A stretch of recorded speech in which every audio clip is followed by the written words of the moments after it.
Assalamu alaikum wa rahmatullahi wa barakatuhu. Welcome. Welcome to our podcast 3 years later. Do you mind introducing yourselves to the audience so we know who you are? Assalamu alaikum. My name is Abdullah. I am a recent-ish graduate from university who is also married and is a product of homeschooling. Wow, you put it all in there in one sentence, right? How old are you? Let's start with that. I am 22 years old. Okay, so the last video we did was 3 years ago, and you were just in university, and we were just talking about homeschooling and university and your ideas about life and things like that. So this interview is just meant to be like a sort of a catch-up, a mishmash of all different kind of topics. So let's see how it goes.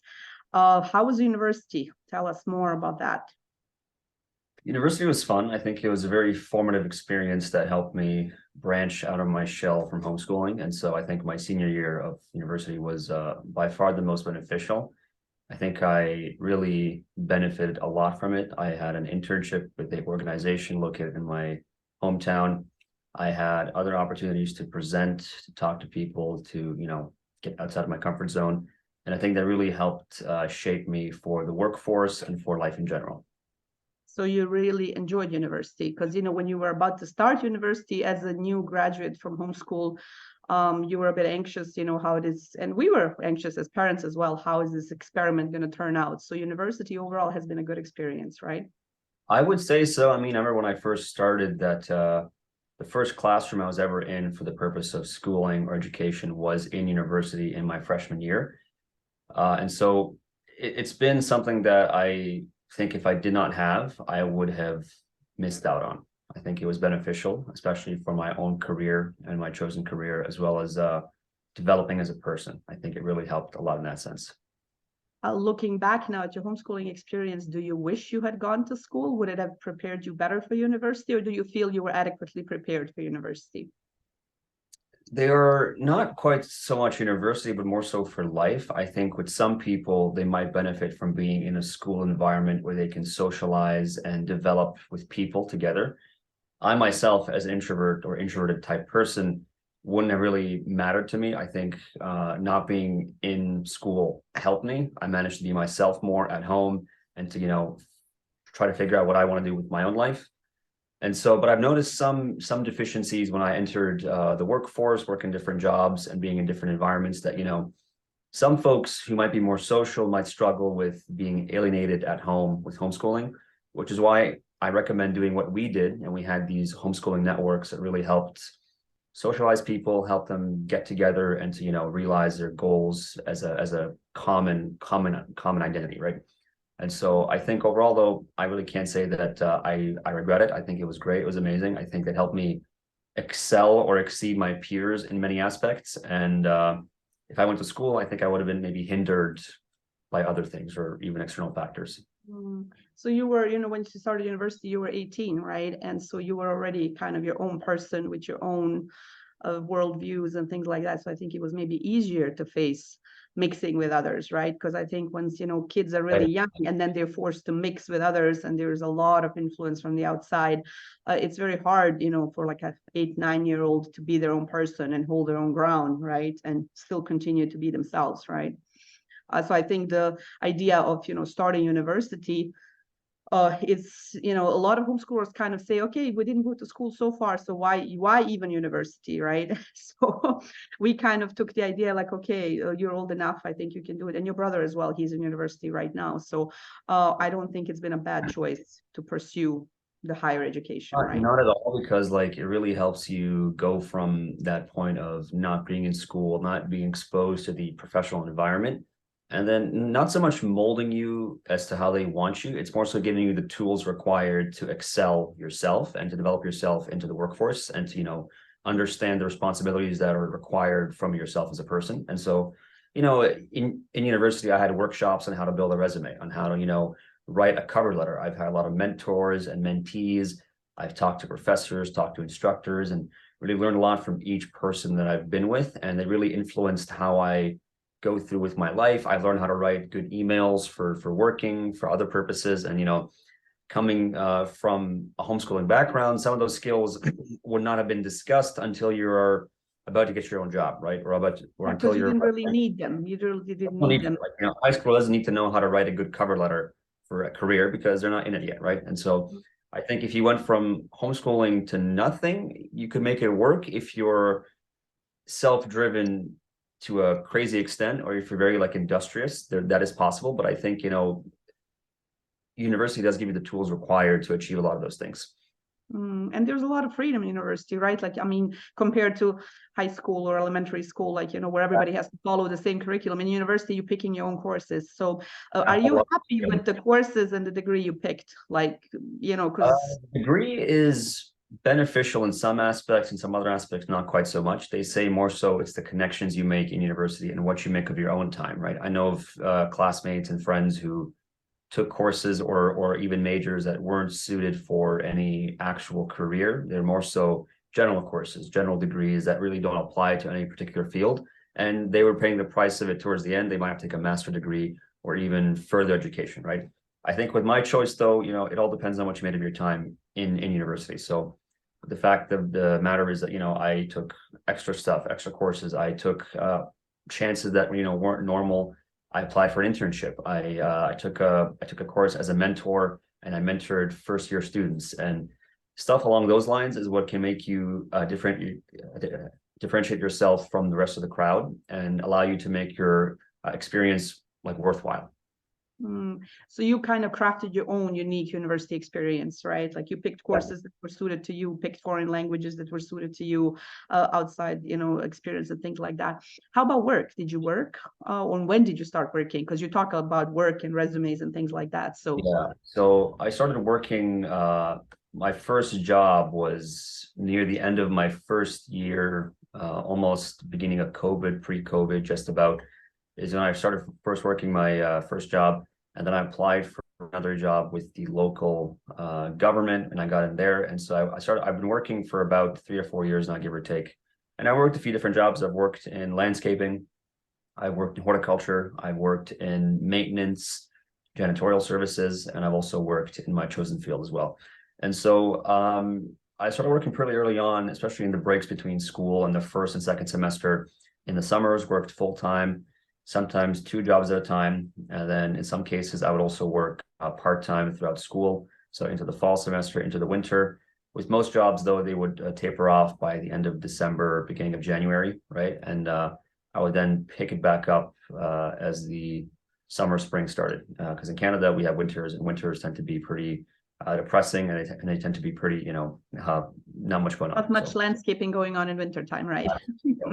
Yeah. So looking back, do you feel that working was a good thing? Because, there's a lot of students that just study and that's about it, but you were working and studying at the same time. Do you think it was a good working thing? has a lot of benefits. I honestly think that working was one of my favorite things to do in university. It gave me structure that, as someone who can be pretty scattered sometimes, even though I think of myself as organized, working gives you a structure that, you can't get anywhere else. You have a set time to be there, a set time to finish, and that's that. And you're scheduled for, 2 8-hour shifts a week or 3-hour shifts a week, and you pretty much have something set up for you.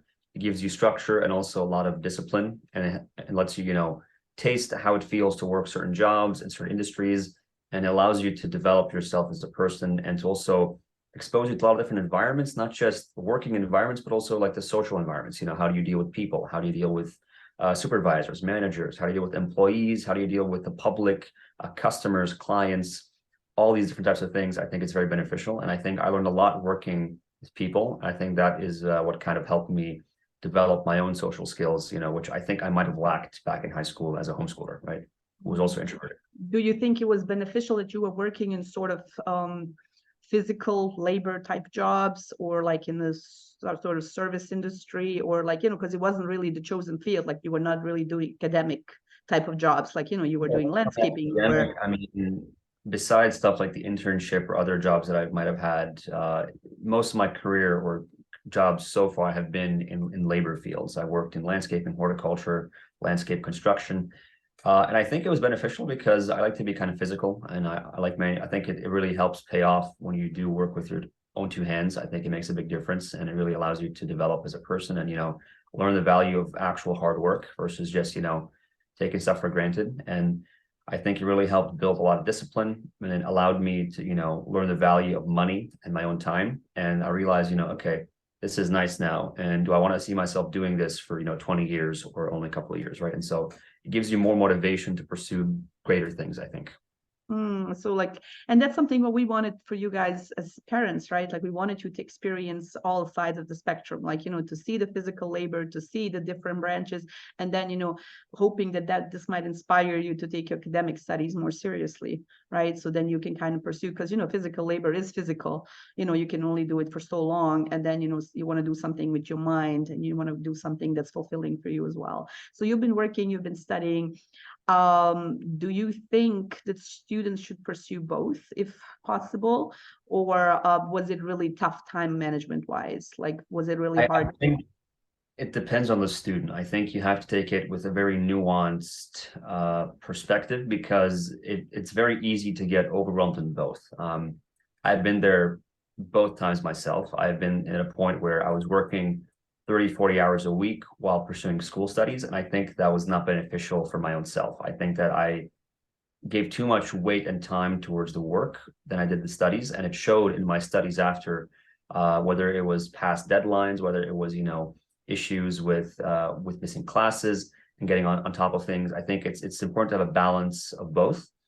It's also important to not get fully swept up in the studies and not have any other motivation or dedication outside of school. I think you should have an outlet for work, for something maybe physical, fitness, exercise, for something social, while you're also being in school. I think a lot of folks, depending on your degree, of course, if it's a STEM degree, it'll be more challenging, but there are still ways to make it work. You can also work within your field. And, at my university, they offer a lot of different positions within the STEM fields if you were a STEM student, and you could go as a lab assistant, as a researcher, and you're still working, but also working towards your field, right? And so, in my own experience, I found that it has to be a fine balance of both. You can't just work, 40 hours a week and say, okay, school will come after. You have to balance your priorities. And so I realized that school takes precedence. My future career takes precedence over what I'm doing now. And even though the money might be good now, it's not going to be good long-term for what I could do with my potential. Yeah, I think that's easy to get sidetracked, once you get your first paycheck and once the I money starts will coming tell in. you that, working a job was by far one of the funnest things I did, because it was immediate gratification. There was no waits. There was no, it's hard to justify yourself at the moment to say, okay, why should I study for 10 hours this day or on this certain topic or subject when I can just work for 10 hours and get immediate money, right? So it's sort of looking at that long-term benefit and gain that school provides versus just the immediate and short-term gratification of a job. Yeah, that's hard to balance. Yeah. So you did a lot of your studies when COVID hit. How was that? I mean, this is, your generation is kind of always going to remember that you guys were the COVID generation. That was difficult, I'll be honest. I am not a big fan of online classes, which might sound counterintuitive as a homeschooler, but I found We that, never did really online classes as homeschoolers, so that's the other. and so I think that school in person provided the structure for myself that I appreciated a lot. And, it was a physical thing, it was a social thing. You would see people, you'd be in a classroom, you'd be in an auditorium, for example, and you'd learn that way versus just showing up online Zoom or Blackboard or Google Meets or Microsoft Teams, or so many different platforms that I used. Every one of them, it's, if I had classes at 10 a.m. in the morning, it would sometimes be, there's a lack of motivation to, be ready and up on time for a 10 a.m. class and just be fully refreshed and ready to learn, versus if you had a 10 a.m. class in person, you could sort of justify it yourself and plan accordingly. And so I think that it was not fun while it lasted, but thankfully it ended pretty quickly. In my case, I think it was only about a year and a half or so of online classes, and then we went back in person. And so my last year was a lot of in-person classes, and I think that really helped and benefited me towards, getting a very good final year in school. That's pretty good. And I like that you mentioned, because a lot of people assume just because we're homeschoolers that we're doing online learning, and like a lot of people that were exposed to virtual learning during COVID, they kept asking us, oh, how can you guys handle this all the time? It's a big misconception. We don't do online classes. Like, we learn at home and we have a lot of outside the house kind of experiences, but we don't sit behind a laptop. It's a very physical experience being in homeschooling or unschooling and just, doing activities outside. Like I remember back when I was homeschooling in high school, and every other day we were doing some activity, going somewhere, going to an aquarium, going to these activities, going to the park for like a book club, going to other things, right? And so it's not just you're at home in a single room on a computer screen for 8 hours a day. That's not quite it. That I don't think is beneficial at all. I think that's actually worse than the alternative, which is school, because it's, at least in school, you tend to be a different environment. You tend to go to different classes. You have different periods. If you're at a screen for 8 hours a day for school, you're not going to get quite the results that you want. So. And that's what your sister has also articulated in the other video we did, because she was saying, like, if my option was virtual online learning and going to school, I would rather go to school, like to an actual building, right? So what we do, the type of homeschooling or unschooling that we're doing has actually nothing to do with that. So just that's like a kind of a side note and clarification. So you were studying, you were working, COVID happened, and then what's the other big news? What happened in your personal life? Oh, yes, I got married at the end of 2021 in December. MashaAllah, Allahumma barik. So you were how old? Just for the audience to grasp. Oh, let me think about this for a second. I turned 20, I think. Yeah, I think you were 20 in July. Yeah, so you were 20 years old. Okay. That's unusual. I think we as parents Sure. get that a lot. Like, how come your kids are already, how come your son's already married? So tell us about that. Like, what made you decide to get married young? Because that's an unusual choice nowadays, even within the Muslim community. Yeah, I've gotten a lot of different comments and different conversations that happen because I tell people that I'm married and they don't really quite understand why. But I think it's pretty straightforward. I think, I knew what I wanted. I knew what my goals were, balancing the deen and the dunya. And I think I realized that, one has to happen before the other. And in my case, it was a case of, realizing I'm in the West and what happens here is not really what I want to see in my own life. And so, marriage was the best option. And I felt ready and responsible enough to take the task and to, I thought of myself as I felt ready to a point, as ready as you can be. There's no really, it's not really black and white. It's more of a gray thing where you realize what you want to do with your life and who you want to find for your life partner, right? But for the most part, I think it was, it was clear cut to myself, and I really had an idea of who I wanted to marry and what I wanted to do with my life. And having a plan, even if it's a short-term plan of 5 years, really helped in the early years.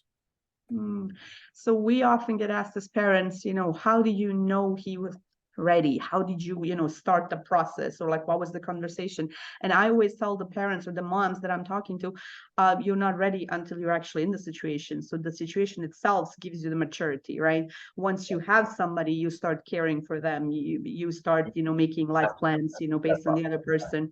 Once you realize that, oh, I'll be responsible for another person and I'm going to go through with this step and start a family, start a unionship, you have to realize that, oh, okay, I'll be in this situation. I have to, what can I do to excel and be better at, right? And so on another side note, when it comes to, are they ready or not? If your, son or daughter tells you they want to get married, that is a pretty good sign that they have understood some of the ramifications needed, or they understand the consequences of that decision. And so what I find, at least, is some parents tend to, brush off their children's opinions about whether or not they want to get married. And after getting married myself, I have been approached by a lot of brothers who come to me and talk to me about their own situations, about how they know someone, they found someone, but so-and-so is against it. Either it's their own parents, their own mother, their own grandparents. And it tends to be pretty disheartening, because they are restricting something that should not be restricted in that manner. Some of them have valid concerns and opinions, of course, but for the most part, it tends to be pretty arbitrary things that in the long term end up hurting the person who wants to get married. And that's something, we have experienced as well. A lot of parents asked us, okay, so what? He just comes to you and tells you he wants to get married. Like, how do you go about that? We've been having these conversations for years, right? Like it was like a process. It was not like, okay, you wake up one day and you're like, okay, I'm going to get married today and find somebody, and the next day it's happening, right? This was a process, I think, since you were a teenager, like, we were talking these kind of Ever things. since I was 15 or 16, we started talking and planning about what I want to do, and how, as a 15-year-old, I said, I wanted to pursue marriage at some point early on. I don't want to, wait too long. If I'm going to the West, if I'm going to Canada, I want to make sure that, I have someone and I'm not going to be left to my own devices, and, planning about for the future, right? And so it's not just one of those things that, as you mentioned, I woke up one day and said, oh yeah, I want to get married just like that arbitrarily. It was actually an informed decision that, had years of planning behind it, years of discussion, years of, character building, years of development, self-development, self-improvement, learning about certain things and getting ready to, be that person for marriage. What we come across is that a lot of families are not having these conversations, right? And so what I come across is that the parents right away, they're like, oh, when I ask somebody, like what about your son or daughter, have you guys considered marriage? And then the parents will immediately dismiss it. They will say like, oh, they know they're not ready. That's why they're not bringing it up, right? And of course the kid's not going to bring it up because if they can sense that the parent is not receptive. A very exact scenario I've heard happen multiple times here in Canada as well. It's the same thing where parents think, oh yeah, I don't think he's serious. They don't take the take the child seriously, and they say, oh yeah, there's no way he's gonna get married until he gets so and so and so, whether it might be finishing school, getting a car, getting an apartment, getting all these different things, and then he can get married, right? And so they dismiss it, but what they don't realize is that behind their backs every day in the school environment, when they are in public, when they are, for example, your children who are in high school, in UAE, in Canada, in Europe, wherever they may be, they are being exposed to different things that you might not be able to comprehend, right? I think there's many parents who think that some things happen certain ways, or they want to ignore the realities of it, right? Mm-hmm. Nowadays in schools, I've heard of things happening where, people have vapes, jewels, they sell drugs, people are in relationships from 14 years old. Stuff happens where stuff is moving at an alarming rate. And so when parents when they dismiss the reality, they fail to see the perspective of their child, of their son who might be in school, might be seeing, girls with makeup every single day, might be seeing certain things happen, and how, they are not supposed to enter a relationship because they're not ready, but everyone else around them is doing worse things, right? And so I had a very good friend of mine who had someone who he knew who was Muslim, who he wanted to pursue a halal relationship with. They talked in school, but they wanted to keep things at a distance with the proper boundaries. And he approached his parents with the idea of exploring a nikah, or like a marriage, like contract that can be called a rishta, like in some cases. And his parents were very against it. They were very harsh towards him, and they shut down the idea immediately. And of course, like the brother is a very good brother, but he still, felt a bit disappointed by this, because now what is he supposed to do? Now he's basically been shut out from this idea of marriage, and he has no other option but to, persevere through hardship, through issues, through any turmoil, and just work and do school and live life, but without the option of getting married, which, is pretty restrictive. And usually you hear it of happening in cases of daughters, but I've also seen a lot with the actual sons of people. They think their son is not ready. More pressure on the boys. There's more pressure on the boys. What we have experienced is, there's kind of this idea, okay, girls can get married young to start a family and all this kind of thing. But when they hear boys being married, all the moms around me in my, circles, they were like, well, how can he provide? There's this big question about provision, right? Like as if marriage, that's the only thing, how can he provide? Does he have a degree? Does he have a car? Does he have a house? A lot of people are very cultural in that regard, because that's, Islamic, of course, you're supposed to provide. Islamically, but also worldwide, where men are feeling more lonely, less understood in either mental health in their own lives, and how there's always this idea of a high value man, and how many parents dismiss their own son in the first place of marriage because, oh yeah, he cannot be that person, he cannot provide, he cannot do such and such.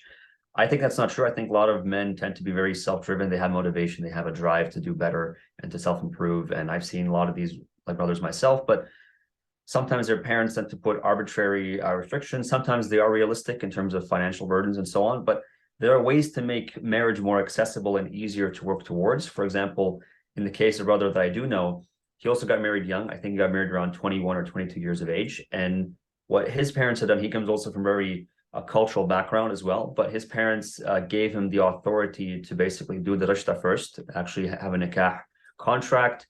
And then once that was complete, him and his wife, they basically, courted or dated each other for a while, for a couple months, and they plan to move in at a later date. And so they're still technically married Islamically, but they can also enjoy each other in ways that they couldn't beforehand, prior to the nikah actually happening. There's many options if people are willing to consider the outside the box kind of idea, right? And it's not all about just like a big wedding and a big meher and all these kind of things. We should make marriage easy, right? And it seems the parents don't have a lot of trust that things are going to work out. And a lot of parents are operating from their own bad experiences, so they're projecting their own experiences and they're saying, oh no, like, this happened to me. I want you to complete this, so it doesn't happen to you. We have a lot of mothers who are discouraging daughters from getting married because, oh, look how I ended up, and, these kind of things. So I think it's important to recognize that your children have their own lives, right? That they're not going to have the same experiences or same temptations, like you did, or like same tests that you faced and same trials, right? So how did you go about meeting someone? Because I think that's a big question. Culturally, in our culture, we don't do arranged marriages, right? Like we don't set up anybody. Like even me and your father, we met on our own, right? And so how did you go about it? How did we go about it as a family? Like, can you tell us about it? Like this was like the first girl you met, you married her, or how did that work?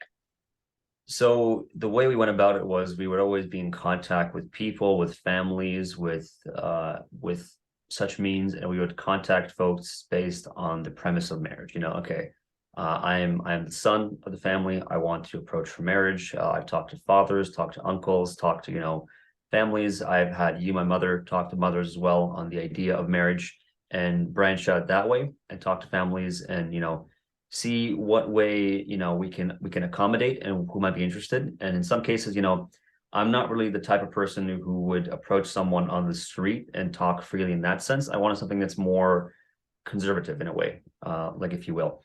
I think that is the more correct approach to do. But even then, is you can still find people that you are interested in. People say always go to the masjid.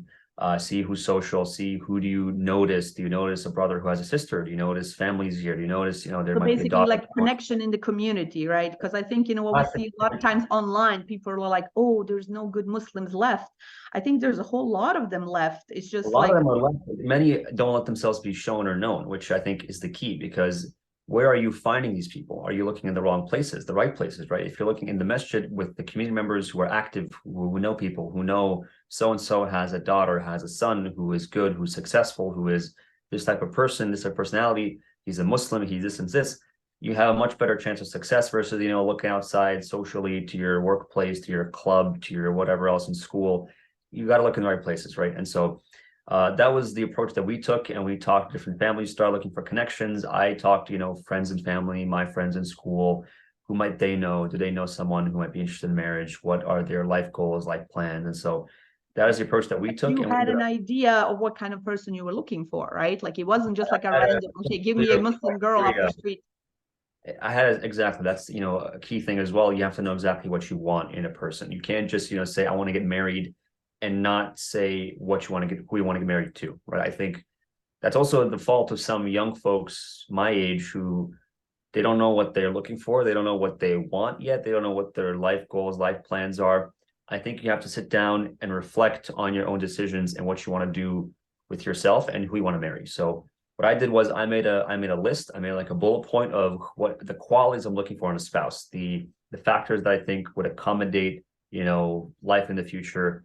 What are their thoughts on children? What are their thoughts on so-and-so? What are their thoughts on living in certain places? What are their thoughts on the deen, the dunya? What is their lifestyle like? How they want to be accommodated for? Other things like this, and what values do they think are important to be a human, to be a person, to be a Muslim, to be a spouse, right? I think those are all important conversations that you should have, or that you should consider for yourself before you even begin to look for marriage, because if you don't know what you're looking for, then you can't figure out who you want to marry. Yes, and then people go for the wrong things. Like then they'll just realize later on, oh yeah, how come I ended up with this person who, for example, maybe does not even pray, or they get sidetracked, and then it's like, okay, now we have children, and now it's a big mess, and we don't even have any values in common. So when we talk about this, like I think there's a lot of culture in certain cultures, so we have to kind of keep emphasizing that we don't have a lot of cultural background as far as this type of recommended marriage, so to say, not arranged per se, but rather we try to do it as Islamic as possible, but also like try to kind of be reasonable about it, because I think a lot of cultures, they're like, okay, see somebody one time, you have to marry them, there's not a lot of choice. There was a couple of families we talked to, right? And I think that's also important to kind of say, because you don't necessarily vibe with the first person you speak to, right? Or like even sometimes you make an inquiry with the family and then the answer comes back that they're not interested, right? So sometimes there is rejection or a mismatch, right? There is a process, because I think there is this idea of like, if somebody recommends you, you have to say yes, or you have to go with this person, right? Because, oh my God, they come from a good family. You feel obliged, right? You cannot disappoint them. Exactly. Just because something looks good on paper, just because something might check off your list, might check off your boxes, might say, okay, this person's Muslim, they're good Muslims. We know them, they're recommended, they are such and such. We have good words of them. They have a daughter, they have a son, it's compatible. It might, in that regard, it might make sense on paper, but at the end of the day, it depends on whether or not the people are compatible. You have to see, do the people like each other? Can they get along? And do they see this going anywhere, right? Like, in certain cases, I had to ask myself, do I see myself with this person? Do I see a potential chemistry? Do I think that our values are aligned enough? Do I think that personalities are aligned enough to see that we can get married, right?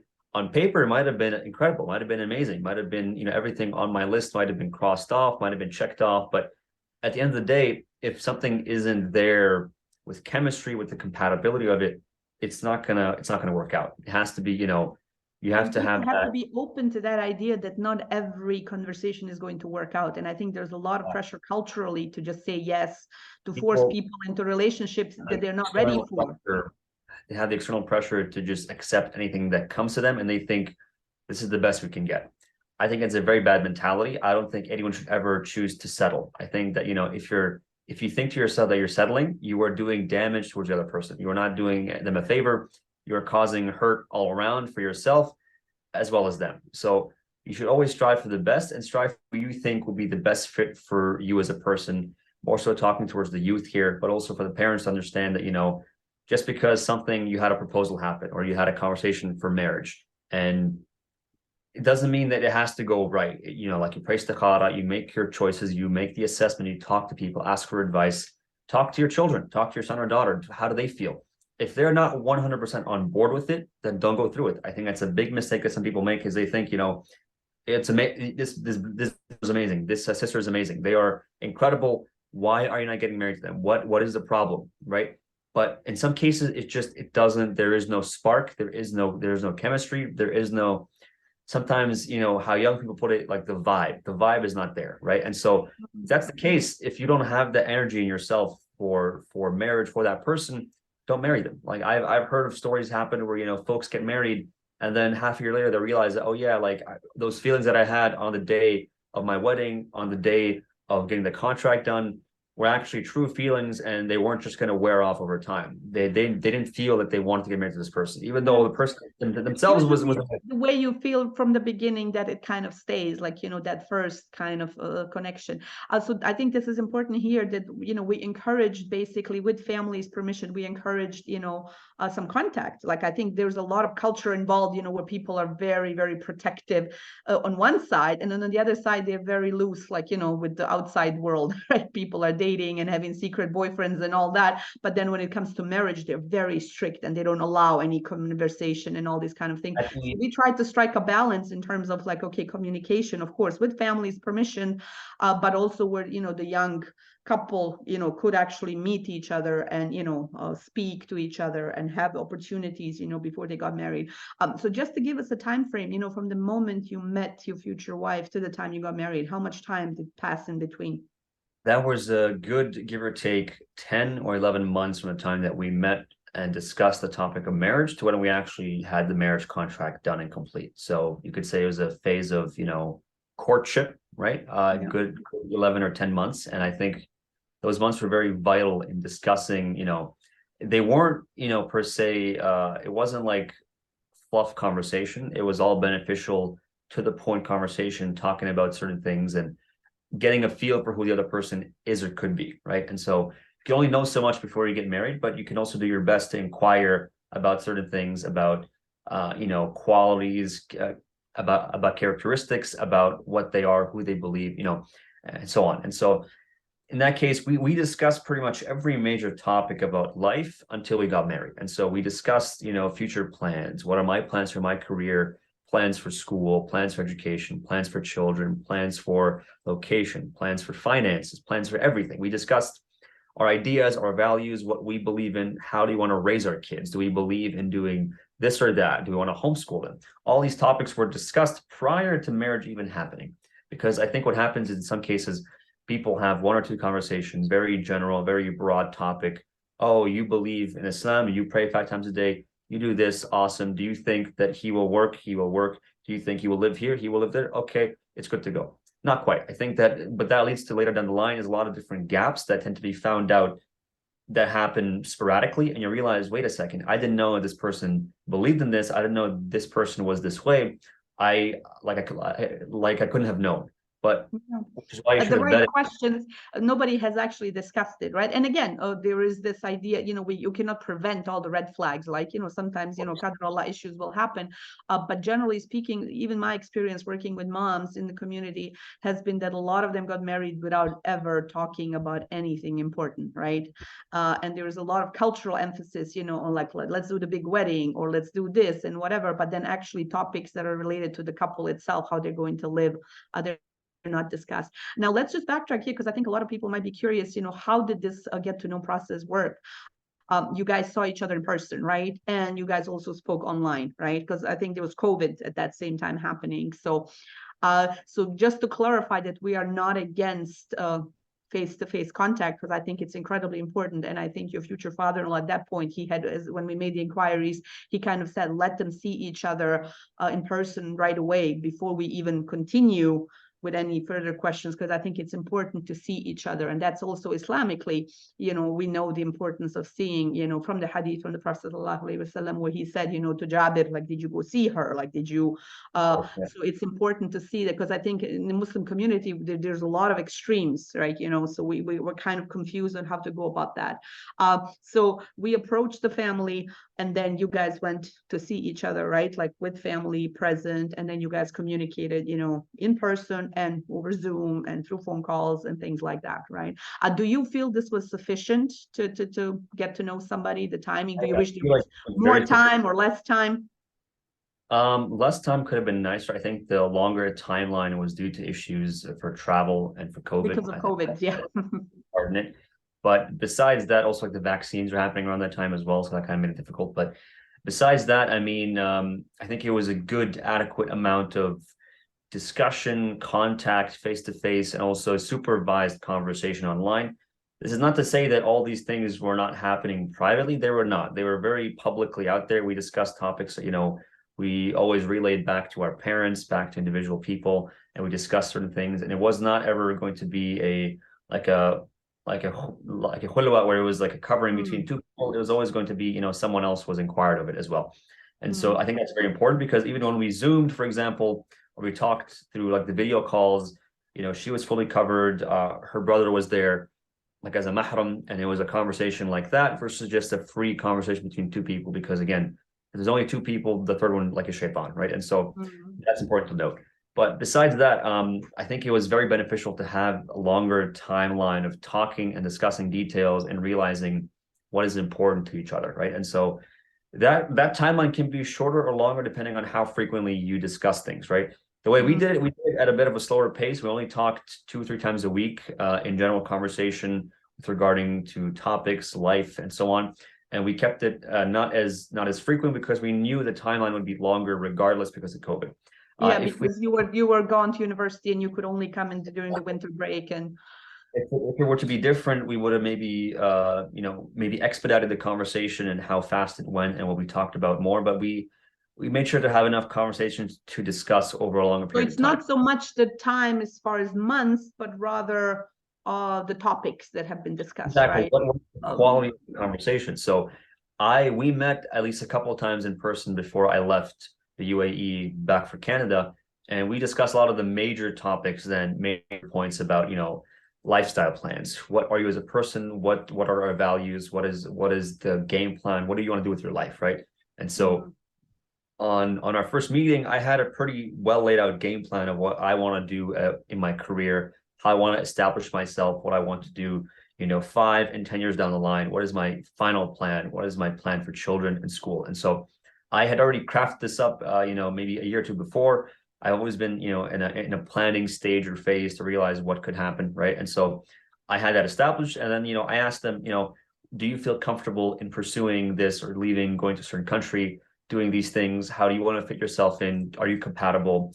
Are you flexible? What is your goal for, what are your ambitions in life and for school and for work, right? And so Yeah, so I think it's important to kind of tie it in, because you had your plan, but it wasn't so much that she just has to come on board to your plan, but like, is her life plan compatible with yours, that you both can pursue some your goals? people Because I think that's important. have to accept like one other person's plan and pretty much disregard their own life and their own ambitions, which I think is wrong, because what happens is that leads to resentment. That leads to And I one think side. a lot of young girls are probably resentful of marriage if it's presented like that. Like, basically once they get married, their own life stops, and then they can just pursue their husband's dreams and his plans. I don't think that has to be the case at all. I think also that same mentality, which might be cultural, might be otherwise. People think that marriage equals either a settling or just being stagnant. I'm not sure why that is. People always, as people learn that I was married after on, I had brothers walk up to me and say, oh brother, like now you're tied down, now you're chained, now this is your final stop, this is your final destination. I think that is a pretty cultured and backwards way to think about marriage, because in essence, my relationship is no different than anyone else's like relationship, whether halal or haram. It's a relationship where two people are aiming to be the best they can be, and they're thriving with independence on both sides, right? And so I think that there's nothing, chaining someone down in that regard, unless the actual marriage you're in or that you've seen happen in your own life is that kind of Well, I marriage, think right? that is the crux, because I think a lot of people grew up with very culturally minded parents, especially the youth in the West has never actually been to like the motherland, so to speak. So they've grown up, as immigrants, second, third generation. So there's that confusion about identity, and then they see a very, small slice of the cultural experience that their parents might have, and their parents might have come from arranged marriages, and there might be some drama there, and that influences. And so I think it's important to kind of go back straight to the source, to the religious rulings, and then to kind of be reasonable. And again, reasonable here, quote unquote, because everybody's going to have their own idea of what reasonable is, right? But we kind of try to be very open-minded in terms of what you want and what the girl wants, and if you guys are on the same page. And I think a lot of young girls, because there is this narrative that feminism and liberalism has ruined girls and nobody wants to get married anymore. I think that's not true. I think girls want to be married to the people that respect them and treat them well. And I don't think anybody would be against that. But if marriage is presented as this life sentence, I wouldn't want to be married either, right? And so there tends to be two extremes nowadays. We have the feminist versus the red pill movement, and both are extreme sides of different coins. One is the men versus the woman, and it's led to a lot of different problems, especially amongst the youth nowadays, where they feel they have to ascribe to either one to have a fighting chance at living their life the way they want to live their life. And I think that's very detrimental, and I think people have to take a step back and realize that a alpha male doesn't really exist. The true alpha male is one who ascribes to the Qur'an and Sunnah, right? Following the red pill movement, the red pill movement was created by a guy online who thinks, this is the way that he psychoanalyzes people's relationships from the outside. He says this is like what's happening.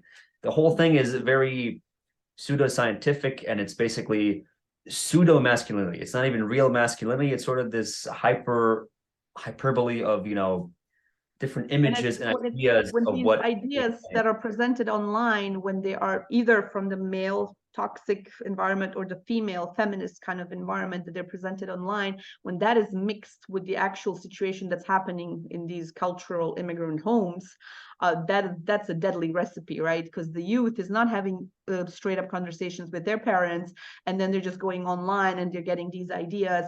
And people forget that men and women are protectors of one another, that we are all on the same team, right? And so men cannot exist by themselves, women cannot exist by themselves, so we are part of the team. It should not be like oh yeah, one versus the other. And I think we go into extremes because people don't feel valued. a lot of males don't feel valued if they're just providing the check, if they feel like that they're being taken advantage of, right? If, you know, what's marriage doing for them? And then same thing for women. That's why so many girls don't want to get married, because they don't feel like they're going to be respected. They don't feel like they can be their own person. You know, you have sisters as well, and we're having a lot of times people think like, you know, I'm having all these conversations with you guys, you and your brother, right? You know, because you guys are the men. We have the same conversations with your sisters, right? It's a topic that goes both ways, right?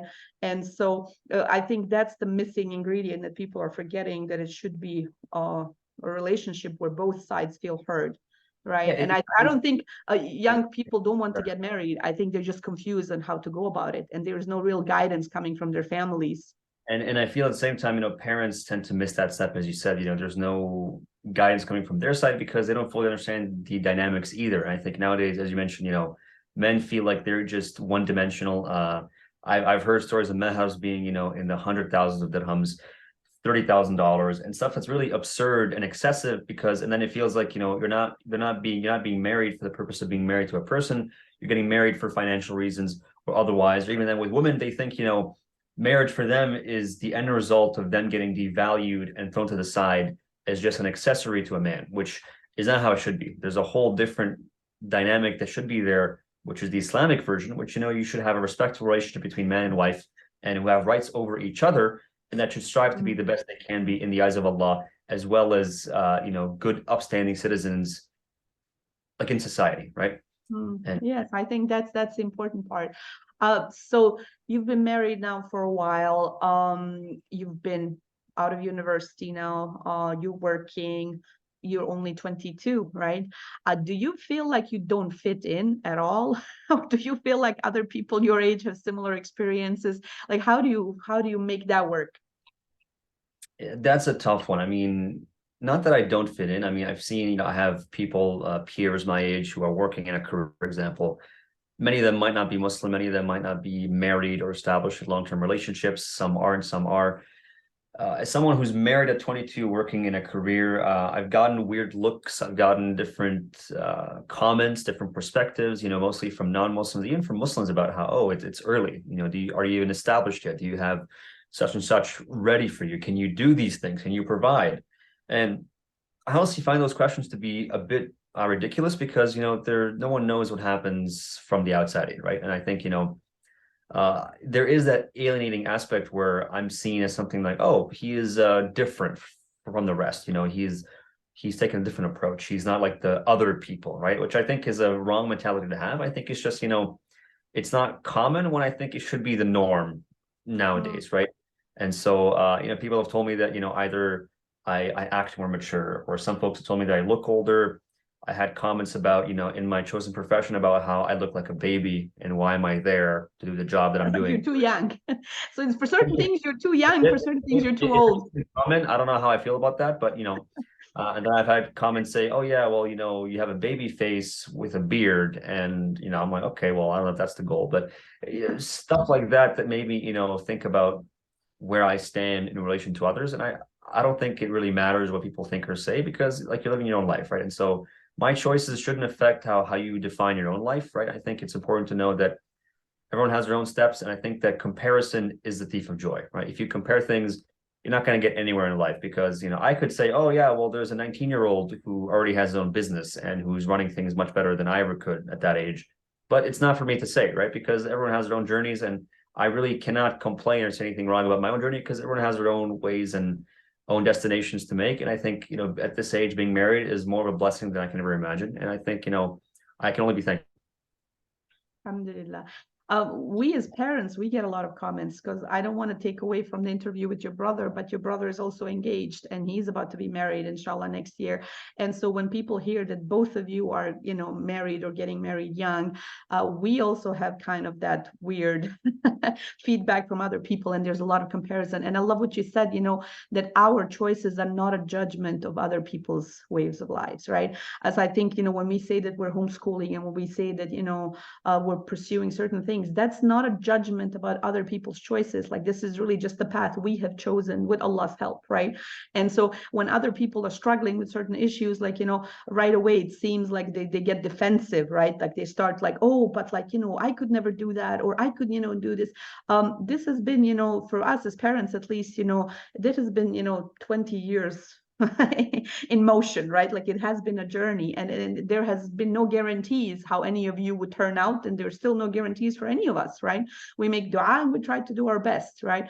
And so I think that's the part of, like, just everybody pursuing, and that's part of the reason why I wanted to do this video. We've been meaning to do this the last 3 years, but we never got around to it, just to kind of showcase how it's actually done, because I think a lot of people are confused. Is this even possible? And I think a lot of people might make similar choices if they just knew of the options, right? Like, you have to think outside the box.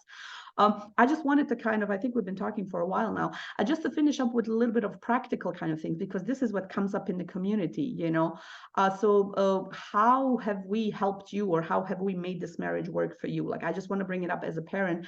So we wanted to help you guys get married young. And when people talk about, is he ready? Is he a provider? And all these kind of things, we took it upon ourselves to be there to help, right? And so we wanted you to be working, and we wanted you to kind of, pay your own meher, and to pay for the ring and things like that, right? But we took it upon ourselves to help you with the wedding, to keep it reasonable, not to go overboard, to make it so it's a family affair, right? In that sense, right? Like, we're not letting you just, okay, you want to get married, now go fend for yourself, right? Because that's counterproductive as well. But also, we didn't put this on like, okay, you got to be making $100,000 before you get married, or before you can even consider it, right? I think everybody knows when you're 20 years old that you're just starting out, right? And I think nobody's expecting a 20-year-old. And I think that's a really cultural approach, right? Like, when people ask me, well, how did he get married at 20? He's not like a 30-year-old. For sure. But we made it easy. Like, we tried, everybody has been helping. Your grandparents have been helping. We have been helping. Like, it's really a family affair, right? A family affair in terms of like, encouraging you to take these steps yourself, right? Like, not being an obstacle towards you. So I think that's important to note, because I think people are confused. How can a young person manage to do that? I think that's the biggest thing is, as you said, not being an obstacle. I think that's by far the biggest one. I mean, it's a privilege and a blessing that I could have gotten married this young, and it wouldn't have been possible without the support of you and my father, right? That, parents not being involved, not being on board, not being supportive. If you exile your child to the idea of marriage, it's only going to lead to, long-term issues, hurt, everything else involved, right? And so in my case, I was very blessed that both sides of the families, were on board with the idea. Even at first, with some people were not as on board, but, for example, it might have been one individual from one family who later down the line was more accepting and realized that this is actually a good thing, like in the long run. And so it's important to not shun the idea, or even shut them out. Or if you give them the go ahead to get married, for example, it doesn't mean that you just stop supporting them as your own child, that you disown them, that you supersede what they're doing, right? It's important to be there to support them no matter what, because at the end of the day, you want to be there for your in-laws, for your son-in-law, daughter-in-law. You want to have grandchildren, you want to have a relationship, you want to have a life, you want to, ensure that everything is a happy family, because as we know, a family is one of the strongest connections we do have, right? And nowadays, unfortunately, the nuclear family is being torn apart by many external factors in the West, in the Middle East, in Europe, all over the place, where family is being valued less and less, which I think is the wrong idea. Family should be overvalued, because so much support and strength comes from that in the first place, where if you don't have it, you are at a disadvantage to others, right? And so it's important for parents to know that, just because you might have said, oh yeah, go get married, but you're going to distance yourself from that entire affair, that is a wrong approach. It should be more so coming from a place of support, from a place of help, a place of encouragement. Oh yeah, like, you have found someone, you want to get married, that's awesome. How can I help? How can I make it easier for you to transition? I think this attitude of curiosity, like, and compassion, like, okay, how can we help you figure this out, right? Like, okay, you want to get married young, okay, let's have a conversation. What are you looking for? I think a lot of families don't know how to have these conversations, right? So for us, it was like, okay, we are encouraging you. We're bringing up these topics when you're a teenager. We're talking about it, right? And then we're saying, okay, but what are you looking for? And then you say, okay, I'm looking for this kind of girl. And then we're like, okay, do we know any people in the community? You know, is there somebody we could approach? When we approach somebody, then you say, okay, I think I like her. I think this is working out. Then we're like, okay, how can we help you figure out the logistics? You know, how can we be involved in a way that's going to make it easy? How can the parents help ease the transition? How can they help you move out? How can they help with jobs? How can they help with the network? How can they help with paperwork, with stuff they have experience with, right? And so I'm not just fully self-sufficient. It's more so that I was actually sort of helped along the entire process, from, you know, leaving the home to getting established, to finding jobs, to getting established in a career, to, you know, getting support from family, whether it might be emotional, whether some might be financial. It's always important to have that network, because if that's not there, then you're going to be stuck, and then it'll be much more difficult for anything to happen, right? And so, yeah. And we had that support as well. Me and your father got married very young as well, and we had support from our families, right? So I think it's kind of that paid forward thing. And I think the conflict comes in when it turns toxic, when the relationships are toxic, you know, when people are required to live in a joint family, when they're required to serve the in-laws, right? I want to make it very clear that that's not an Islamic obligation, right? And so you guys are not living with us, and you guys have no plans of living with us, unless it comes, you know, to some emergency, God forbid, right? But I mean, again, we are here to help, but there is no requirement of a joint family. There is no requirement of the daughter-in-law serving the in-laws, or the son comes with this idea. I'm always surprised, you know, when the young men, they come and they say to the future potential candidate, when they say, you know, I need you to take care of my parents, or I need to be taking care of my parents. I think that also happens, you know, when you get married young, your parents are still young. We are still young, alhamdulillah. Like, we don't need to be served. I don't need a daughter-in-law who's going to be, you know, my own mother-in-law, alhamdulillah. She's, Allahumma barik laha, she's still in great shape, and she's still very active, right? And I think that comes with early marriage. If we wait till we are in our 40s, in our 30s, of course, we're going to have elderly parents and, you know, these kind of things. But we don't need any taking care of. You know, everybody can live their own lives. We can support each other in healthy ways. It's a very backward mentality to have, where the daughter-in-law, or, you know, the new spouse should take care of the in-laws and serve them as a servant, as someone who waits on them. I think that's very backwards. It's not Islamic at all. In that sense, the son or the man should provide housing, or he should provide something that is a separate from the in-laws, right? Because what leads to happening is that I've seen many of these cases, stories, and people ask questions about, oh yeah, well, so and so wants to make me to, you know, serve my in-laws and do such and such. There's no Islamic basis in that in at all. You serve your own parents, not someone else's parents, right? Even if they're your spouse's parents, it's upon them and their obligation to do so, right? And so it's upon myself to serve my own parents and to respect them, not upon my wife or my spouse to serve them and to, you know, be at their feet. That's supposed to be my obligation in Islam, like the birr al-walidain, right? Like the rights of the parents. Yeah, and right? I think, you know, we have this birr al-walidain, you know, can be defined in many different ways. It doesn't have to be emotional blackmail. It doesn't have to be toxic relationship. It doesn't have to be all this drama, right? So I think it's important to note that, like, you know, when we say support each other and support the new couple, it should not come with strings attached, right? It should not come with like, oh yeah, we're helping you, but then you gotta listen to our rules, and you know, you have to be ultimatums, because that is a one-sided bargain. It is not a true relationship that is coming together. If you're saying, you know, we will do this only if you do this, or if you end up doing this, or if you listen to us in this regard, that is giving an ultimatum that is generally unfair, and you're putting them in a position where they cannot bargain at all. So you say either, okay, we will help you do this act of getting married, but then you will be indebted to us in other ways, which I think is not respectful, is not kind. It tends to be very, very manipulative, right? And it tends to, you know, break down relationships later on because of resentment, because of other things as well. I think what you said here is really important. Like, you know, we should just be kind. I think it's as basic as that, right? I think that gets forgotten in this whole conversation between men and women and in-laws and one versus the other. Like, we forget just to be kind and good to each other. I think that's, you know, I think this is a good note to end it on. I think, I don't know, I have no idea how long we've been talking. I don't have my glasses on. I can't see the time. So I really appreciate the conversation we were having. I had no idea which direction it was going to go on. Hopefully we'll do these updates more than every 3 years, let's see.